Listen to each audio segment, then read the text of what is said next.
சமீபத்தில் actress Trisha and actor பார்த்திபனுக்கு நிறைய problem போச்சு. நம்மலாம் நிறைய நியூஸ் கேள்விப்பட்டிருப்போம்.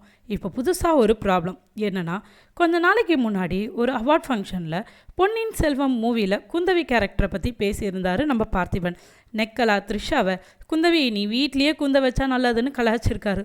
ஆனால் நம்ம த்ரிஷா டீசெண்டாக அதுக்கு ரிப்ளை பண்ணியிருக்காங்க. அதில் பார்த்திபன்னி மென்ஷன் பண்ணாமல் குற்றம் உள்ள நெஞ்சு தான் குறுகுறுக்குன்னு பெரியவங்க சும்மாவாக சொல்லியிருக்காங்க. அப்புறம் பார்த்திபன் ரொம்ப ஃபீல் பண்ணி சாரி கேட்டு போஸ்ட் பண்ணியிருக்காரு. இந்த பிரச்சனை அப்படியே போயிட்டு இருந்தது. அப்புறம் நம்ம த்ரிஷா மும்பையில் மேரேஜ் அட்டன் பண்ணியிருக்காங்க. அங்கே பார்த்திபன் பொண்ணு கீர்த்தனா பார்த்திபனை மீட் பண்ணியிருக்காங்க. அண்ட் அவங்க கூடயும் ஃபோட்டோ எடுத்து அண்ட் அதையும் போஸ்ட் பண்ணியிருக்காங்க அவங்களோட பேஜில். என்னதான் இருந்தாலும் நம்ம தலைவி தான். யார் கூட பிரச்சனையோ அவங்க கூட மட்டும்தான் மோதுவாங்க, சுற்றி இருக்கவங்க கூட இல்லை. சரி, இதுதான் ஊருக்கே தெரியும். இப்போ என்ன லேட்டஸ்ட் நியூஸ்னு பார்த்தா, பார்த்திபனுக்கு கொஞ்சம் வாய் அதிகம்னு சொல்லலாம். எங்கே போனாலும் ஏதாவது பிரச்சனையை கூட்டிகிட்டு வராரு. அப்படி தான் நேற்று உஸ்தட் பகத்சிங் படத்தில் Parthiban villain character role play பண்ணியிருக்கார் போல். ஆக்சுவலாக அது தெலுங்கு மூவி.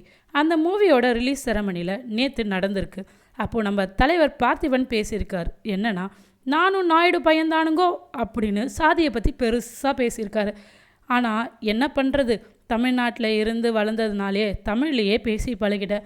அதனாலே என்னமோ தெலுங்கு தெரியலை, ரொம்ப ஃபீல் பண்ணுறாரு. இதெல்லாம் ஒரு ரீசனா? இப்போ இருக்கிற காலகட்டத்தில் நிறைய பேர் சாதின்னு ஒரு விஷயத்தையே மறந்துட்டு வாழறாங்க. இவராக பிரச்சனையை இழுத்து விட்டு இருக்கார். என்ன சொல்கிறதுனே தெரியல.